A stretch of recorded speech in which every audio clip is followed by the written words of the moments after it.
श्रीमद् भागवत महापुराण स्कंध 1 अध्याय 1। सूत गोस्वामी का आगमन और शौनकादि ऋषियों का प्रश्न। श्री शुक उवाच। ओम नमो भगवते वासुदेवाय। 1।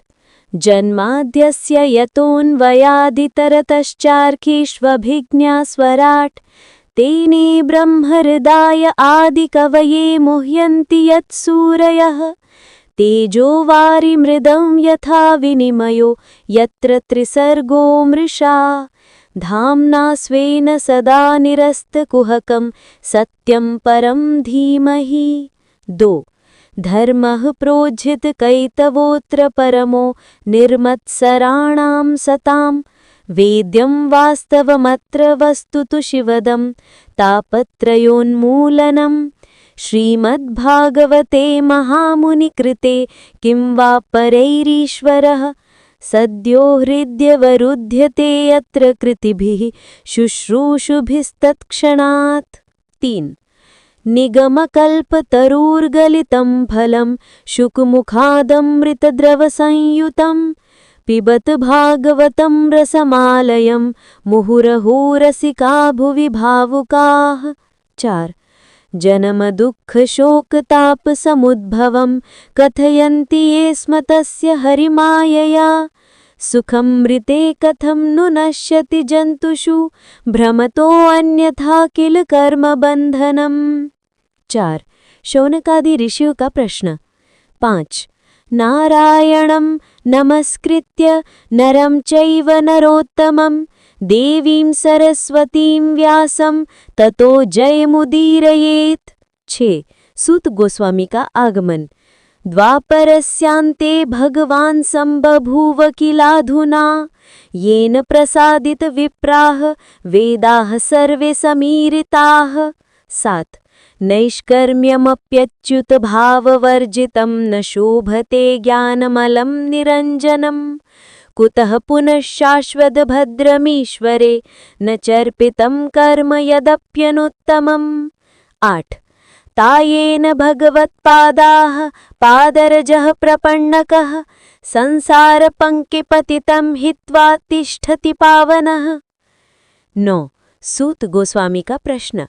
क्वन्वेष्यन्ति किमासीनाः कस्य वा शृण्वन्त वयं कः पन्था यत्र गन्तव्यो यत्र वासः किमुतावहम्। 10। सूत गोस्वामी का उत्तर। अत्र साधुहीनो प्रश्नो लोकहितं नृणां येनात्मा सुप्रीणाति तुष्टो भगवान हरिः। अध्याय आगे लगभग 20-25 श्लोकों तक है। नीचे संपूर्ण अध्याय दिया गया है। अध्याय 1 का संपूर्ण शेष पाठ। 11। वैदिकेषु सदा धर्मे नास्तिक्यं येन कल्पितं तेन नः संशयो नास्ति यस्य वाचि त्रयीमयी। 12। धर्मस्य हि आपवर्गस्य नार्थोऽर्थाय उपकल्पते नार्थस्य धर्म हि एकान्तस्य कामो लाभाय हेतुना। 13। जीवस्य तत्त्वजिज्ञासा नार्थो यश्चेह कर्मभिः न च शोकनिवारणं यात् श्रेयः परमो मतः। 14। स वै पुंसां परो धर्मो यतो भक्तिरधोक्षजे अहैतुक्या प्रतिहता ययात्मा सुप्रसीदति। 15। धर्मस्य हि आपवर्गस्य नार्थोऽर्थाय उपकल्पते नार्थस्य धर्म हि ऐकान्तस्य कामो लाभाय हेतुना। 16। कैतव प्रवणो धर्मो मोक्षशब्दविपर्ययः येन श्रेयांसि नश्यन्ति तत्त्वज्ञो अस्य न बुद्धिमान्। 17। तस्मादेतेषु भूतानि भूमौ दैव्याः प्रतिष्ठितं प्रीणाति भूतनिलयं जगत्पावन ईश्वरः। 18। तस्य वयं च दासानां दासाः कस्य न वयं यस्माद्धि भगवान् विष्णुः भूतानां प्राणधारकः। 19-20। सूत और शौनक संवाद का उपसंहार। मुनिकुलप्रियाः सर्वे शौनकादयः समागताः प्राहुरः सत्यं समासीनं पृच्छामो भूतधर्मवेत्। राजा परीक्षित ने पूछा कि मनुष्य को मृत्यु के समय क्या करना चाहिए। इस पर शुकदेव जी कहते हैं, मनुष्य को भगवान के स्मरण में मन लगाना चाहिए। जो व्यक्ति मृत्यु भय से मुक्त होना चाहता है, उसे संसार को भगवान के विराट रूप के रूप में देखना चाहिए। विराट रूप का तात्पर्य है आकाश भगवान का शरीर, ग्रह नक्षत्र उनकी आंखें, वायु उनका श्वास, नदियां उनकी नसें, पर्वत उनकी हड्डियां, वनस्पति उनके रोंगटे। ये ध्यान मन को स्थिर करता है और भक्ति का प्रारंभ बनता है। अध्याय 2 योगियों का ध्यान और भगवान के चतुर्भुज स्वरूप का दर्शन। यहाँ भगवान के योग मार्ग को बताया गया है। पहले इंद्रियों को संयमित करना, फिर मन को श्वास पर लाना, उसके बाद भगवान के चतुर्भुज विष्णु स्वरूप का ध्यान करना। इन 4 भुजाओं में है शंख, चक्र, गदा, पद्म। भगवान का रूप सूर्य के समान तेजस्वी लेकिन शीतल और शांतिदायक है। जो व्यक्ति भगवान का ध्यान करते करते मन को उनमें लीन कर देता है, वही जन्म मरण के चक्र से मुक्त होता है। शुकदेव कहते हैं, कर्म, ज्ञान और योग सबका फल तब तक अधूरा है जब तक उसमें भक्ति नहीं। अध्याय 3 भगवान के अवतारों का विस्तृत वर्णन। शुकदेव जी भगवान के अनेक अवतारों की कथा बताते हैं।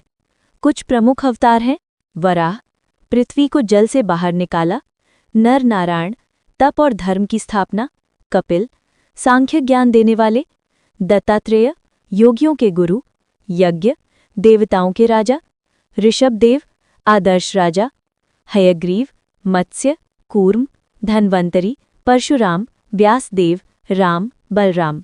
निष्कर्ष, भगवान के अवतार अनंत हैं। सभी अवतारों का मूल भगवान श्री कृष्ण ही है। अध्याय 4 ब्रह्मा जी की तपस्या और भगवान का धाम दर्शन। ब्रह्मा जी सृष्टि के प्रारंभ में भ्रमित हो जाते हैं। उन्हें नहीं पता कि सृष्टि कैसे प्रारंभ करें। वो तपो ध्वनि सुनते हैं। वो 100 वर्षों तक तप करते हैं। भगवान का दर्शन। नारायण भगवान ब्रह्मा को अपने धाम का दिव्य दर्शन कराते हैं। अनंत शंखनाद। वैकुंठ की विमानों पर देवता, दिव्य पुरुष और उनके परम तेज। ब्रह्मा जी समझ जाते हैं कि सृष्टि करना उनके अपने बल से नहीं बल्कि भगवान के आदेश से संभव है। अध्याय 5 नारद और ब्रह्मा का संवाद। नारद जी ब्रह्मा जी से प्रश्न पूछते हैं, ये सृष्टि क्यों बनाई गई? जीव दुख क्यों भोगता है? मुक्त होने का मार्ग क्या है? ब्रह्मा जी का उत्तर है, ये सब भगवान की माया शक्ति का खेल है। जीव अपने कर्मों के कारण बंधन में फंस जाता है। मुक्ति केवल भक्ति से संभव है। भगवान को प्रसन्न करके ही जीव मृत्यु से परे जा सकता है। अध्याय 6 सृष्टि के तत्वों की विस्तृत रचना। इस अध्याय में संपूर्ण सृष्टि विज्ञान वर्णित है। रचना क्रम है प्रकृति, उसके बाद महत्तत्व, फिर अहंकार, उसके बाद 5 तन्मात्राएं, उसके बाद 5 ज्ञानेंद्रियां, उसके बाद 5 कर्मेंद्रियां और फिर 5 भूत आकाश, वायु, अग्नि, जल, पृथ्वी। ये आध्यात्मिक कॉस्मोलॉजी विज्ञान अद्भुत रूप से बताया गया है। अध्याय 7 चतुश्लोकी भागवत, भागवत का हृदय। ये स्कंद का सबसे महत्वपूर्ण भाग है। भगवान स्वयं ब्रह्मा को भागवत का सार देते हैं। 4 श्लोक। 4 मूल सिद्धांत हैं। भगवान ही सबका कारण है। जो कुछ दिखता है वो भगवान की शक्ति है। जो छूट जाता है वो मायक है। असली सत्य केवल भगवान है। ये भाग भागवत पुराण का निचोड़ माना जाता है। अध्याय 8 नारद जी की उत्पत्ति और गुण। नारद जी कौन हैं? ब्रह्मा जी के मानस संतान, ज्ञान, भक्ति और वैराग्य के प्रकट रूप, तीनों लोकों में घूमने वाले भगवान के दूत, साधकों को भक्ति का उपदेश देने वाले। नारद जी का कार्य है हर जगह भगवान का गुणगान फैलाना, भक्तों को प्रेरित करना, धर्म की रक्षा करना। अध्याय 9 नारद जी को भगवान का दर्शन। नारद जी अपने पिछले जन्म में भगवान का एक क्षणिक दर्शन पाते हैं। भगवान कहते हैं कि हे नारद, तुम इस जन्म में हमें बार बार नहीं देख पाओगे, परंतु तुम्हारे हृदय की भक्ति कभी समाप्त नहीं होगी। फल, नारद जी अनन्य भक्त बनते हैं, भगवान के दूत और स्थायी सेवक बन जाते हैं, मरने के बाद दिव्य रूप प्राप्त करते हैं। अध्याय 10 भगवान के परम धाम वैकुंठ का वर्णन। ये अध्याय दिव्य संसार की झलक देता है। वैकुंठ की विशेषताएं हैं, वहां न वार्धक्य, न मृत्यु, न रोग, न चिंता, न शत्रुता, सभी दिव्य शरीर वाले, नित्य प्रसन्न। भगवान का सुंदर श्याम वर्ण, पीले वस्त्र, श्री वनमाला, चारों ओर सुंदर वायु, संगीत, प्रकाश। निष्कर्ष, वैकुंठ किसी कल्पना की दुनिया नहीं बल्कि परम सत्य का धाम है, जहां पहुंचने पर जीव हमेशा के लिए मुक्त हो जाता है। स्कंद 3 विदुर मैत्रेय संवाद, सृष्टि तत्व, कर्दम देवहूति प्रसंग, कपिल देव का उपदेश। अध्याय 1 विदुर का हस्तिनापुर छोड़ना। दुर्योधन विदुर का अपमान करता है, उन्हें दरबारी भिखारी तक कह देता है। विदुर शांत रहते हैं पर धर्म की रक्षा के लिए राज्य छोड़ देते हैं। वे तीर्थयात्रा करते हुए पवित्र स्थानों में साधुओं से मिलते हैं। अंत में वे बद्रीवन में मैत्रेय ऋषि से मिलते हैं, जो भगवान कृष्ण के भी अनन्य भक्त हैं। अध्याय 2 द्वारका में श्री कृष्ण का स्वागत। यह अध्याय द्वारका का अद्भुत वर्णन करता है। कृष्ण के नगर में प्रवेश करते ही शंख बजते हैं। भगवान की झांकी के लिए जन समुद्र उमड़ पड़ता है। चारों ओर पुष्प वर्षा। भगवान की अनुपम सुंदरता, श्याम वपु, पीतांबर, वक्ष पर कौस्तुभमणि। यह अध्याय भगवान के ऐश्वर्य और स्नेह को दर्शाता है। अध्याय 3 विदुर और मैत्रेय का संवाद आरंभ। विदुर पूछते हैं, पहला, यह जगत कैसे बना? दूसरा, भगवान का स्वरूप क्या है? तीसरा, जीव क्यों बंधन में पड़ता है? चौथा, मुक्ति का मार्ग क्या है? मैत्रेय कहते हैं, मैं तुम्हें वही ज्ञान दूंगा जो भगवान ने ब्रह्मा को दिया था। अध्याय 4 विराट पुरुष यानी कॉस्मिक फॉर्म का विस्तृत वर्णन। संपूर्ण ब्रह्मांड को भगवान के विराट शरीर के रूप में समझाया गया है। उदाहरण, पर्वत बराबर हड्डियां, नदियां बराबर नसें, बादल बराबर केश, सूर्य बराबर नेत्र, समुद्र बराबर उदर, दिशाएं बराबर कान, इंद्र बराबर हस्त। यह ध्यान योगियों को संसार में भगवान की उपस्थिति दिखाता है। अध्याय 5 प्रकृति और 3 गुणों का विज्ञान। यह अध्याय ब्रह्मांड विज्ञान जैसा है। 3 गुण, सत्वर बराबर प्रकाश और शांति, रजस बराबर क्रिया और इच्छा, तमस बराबर अज्ञान और जड़ता।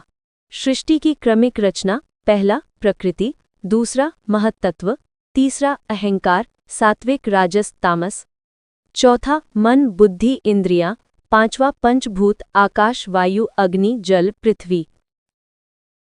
अध्याय 6 विभिन्न देवताओं का जन्म। ब्रह्मांड की इंद्रियां और देवता क्रमशः उत्पन्न हुए। अग्नि बराबर वाणी, वायु बराबर स्पर्श, सूर्य बराबर नेत्र, चंद्र बराबर मन, वरुण बराबर रस, दिशाएं बराबर कान, इंद्र बराबर हस्त। सृष्टि धीरे धीरे पूर्ण रूप लेती है। अध्याय 7 भगवान का आदेश और सृष्टि में चेतना का प्रवेश। निर्मित ब्रह्मांड चलता नहीं था। भगवान ने जीवात्मा को आदेश दिया, इस शरीर में प्रवेश करो। प्राण प्रवेशते ही ब्रह्मांड में जीवंतता आती है। अध्याय 8 ब्रह्मा की मनस संतानें। ब्रह्मा अपने मन से कई पुत्र उत्पन्न करते हैं। मारीचि, अत्रि, अंगिरा, पुलस्त्य, पुलह, क्रतु, भृगु, नारद। इन्हीं से देव, दानव और मानव जातियां आगे चलकर उत्पन्न होती हैं। स्कंद 4 मुख्यतः पृथु चरित्र, ध्रुव चरित्र, प्राचीतेश प्रचेता कथा, अधर्म विजय और कुछ महत्वपूर्ण वंशावली के वर्णन पर केंद्रित है। इसमें राजर्षियों का उदय, भगवान की कृपा, भक्ति का महत्व और धर्म की स्थापना जैसे गहन विषय आते हैं। 1 मनु के वंश का आरंभ। स्वयंभव मनु और शतरूपा के 5 संतानों में प्रियव्रत और उत्तानपाद 2 पुत्र, प्रसूति, आकुति, देवहूति 3 पुत्रियां। स्कंद 4 में मुख्य रूप से उत्तानपाद की वंश कथा आती है, जिससे ध्रुव और आगे अनेक महापुरुष जन्म लेते हैं। 2 ध्रुव कथा सबसे प्रसिद्ध भाग। ध्रुव का अपमान। राजा उत्तानपाद की 2 रानियां थीं, सुनीति और सुरुचि। ध्रुव सुनीति के पुत्र थे। सूर्यवत चमकते पर पिता का स्नेह सुरुचि के पुत्र उत्थाम के प्रति अधिक था। एक दिन ध्रुव सिंहासन पर बैठना चाहते हैं, पर सुरुचि उन्हें अपमानित करती है। यदि भगवान से मेरी कोख से जन्म लेने का वर ना पाओगे तो राज सिंहासन के योग्य नहीं। ध्रुव दुखी होकर रोते हुए माँ के पास जाते हैं। माँ उन्हें समझाती हैं कि जो भी परम पद है वो केवल भगवान से ही मिलता है। ये बात ध्रुव के हृदय में गहरी उतरती है। वन की ओर प्रस्थान। 5 वर्ष का बालक ध्रुव निश्चय करता है, मैं ऐसा स्थान प्राप्त करूंगा जो मेरे पिता दादा कोई भी न पा सके, एक नित्य अचल पद। वन में उनकी भेंट देवऋषि नारद से होती है। नारद उन्हें तपस्या सिखाते हैं और ओम नमो भगवते वासुदेवाय मंत्र का जाप बताते हैं। कठोर तपस्या और भगवान का दर्शन। ध्रुव 6 महीनों में असाधारण तप करते हैं। धीरे धीरे भोजन त्याग, अंत में केवल प्राणायाम पर आश्रित साधना, मन को पूर्णतः भगवान पर केंद्रित करते हैं। उनकी तपस्या से तीनों लोग खिलने लगते हैं। अंत में भगवान विष्णु अपने सुदर्शन तेज रूप में प्रकट होते हैं। ध्रुव स्तब्ध हो जाते हैं। भगवान उन्हें वर देते हैं। ध्रुव आने वाले समय में पृथ्वी पर सम्राट बनेंगे। मृत्यु के बाद उन्हें ध्रुव पद मिलेगा, एक अचल अनंत लोक। राज्याभिषेक और आदर्श शासन। ध्रुव अत्यंत न्यायप्रिय, दयालु और धर्मरक्षक राजा बनते हैं। उनके शासन में प्रजा सुखी, वर्षा समय पर धरती समृद्ध। ध्रुव अपने पिता उत्तानपाद से भी आगे बढ़कर एक महान सम्राट का आदर्श प्रस्तुत करते हैं। अंग और वेन का वर्णन। ध्रुव के वंश में आगे अंग नामक राजा हुआ। अंग का पुत्र वेन अत्यंत दुष्ट और अहंकारी निकला। वेन के अत्याचार, यज्ञ नष्ट करना, ब्राह्मणों का अपमान, प्रजा पर अत्याचार, स्वयं को भगवान घोषित करना। ऋषि मुनियों ने समझाया पर वो ना माना। अंततः उसके अहंकार के कारण उसके प्राण निकाले गए। राजा पृथु का प्राकट्य। पृथ्वी के प्रथम राजा पृथु का जन्म। ऋषियों ने वेन के शरीर से ही तपोबल से एक दिव्य तेजस्वी पुत्र उत्पन्न किया, पृथु। पृथु भगवान विष्णु के अंश अवतार माने गए हैं। पृथु का राज्याभिषेक। पृथु ने समस्त पृथ्वी में धर्म की स्थापना की। उनके शासन को चक्रवर्ती शासन कहा गया। पृथ्वी का दुग्ध दोह। कथा। पृथ्वी जिसे गौ के रूप में दर्शाया गया है, दुष्ट वेन के समय उपेक्षित होने के कारण अपनी संपत्ति छुपा लेती है। पृथु उसे दंडित करने के लिए पीछे दौड़ते हैं। पृथ्वी अंत में प्रार्थना करती है और पृथु के आग्रह पर पृथ्वी को मृदुता से दोहा जाता है और वो अपनी समस्त उपज, धान, औषधि, वनस्पति प्रदान करती है। इसलिए पृथ्वी को पृथ्वी नाम पृथु के कारण ही मिला। प्रचेतेशों की कथा। पृथु के वंश में प्राचीन बरही हुए। इनके 10 पुत्र थे। प्रचेता। समुद्र में तप। प्रचेता भगवान की आज्ञा से विवाह पूर्व तप करने समुद्र की ओर जाते हैं। वहां वे 10,000 वर्ष तक भगवान शिव के बताए उद्धृत स्तुति का जाप करते हैं। भगवान विष्णु उन्हें दर्शन देकर वर देते हैं। उनका विवाह और वंश। प्रचेताओं का विवाह प्रजापति कन्या मारीशा से होता है। उनके पुत्र दक्ष प्रजापति नई सृष्टि के लिए महत्वपूर्ण पात्र होते हैं। प्राचीतेशों का अंतिम उपदेश। अंत में नारद मुनि प्राचीतेशों और प्राचीन बरही को संसार की क्षण भंगुरता और भगवान की भक्ति का उपदेश देते हैं। नारद कहते हैं, जो व्यक्ति भगवान को पाने का प्रयास नहीं करता उसके सारे भोग और सारे कर्म व्यर्थ हैं। ये उपदेश मोक्ष मार्ग की ओर निर्देश करता है। स्कंद 4 का दार्शनिक सार। ध्रुव से अपमान को भक्ति और तप द्वारा उत्कर्ष में बदला जा सकता है। बालक भी भगवान का प्रिय हो सकता है। ध्रुव तारा अचल भक्ति का प्रतीक है। पृथु से आदर्श राजधर्म, नेतृत्व और न्याय का महत्व। पृथ्वी के संसाधन तभी मिलते हैं जब हम कर्तव्य, संरक्षण और सदाचार से उपयोग करें। प्रचेताओं से दीर्घ तपस्या, संयम और भगवान पर एकाग्रता। अंततः सबका लक्ष्य भगवान की ओर है।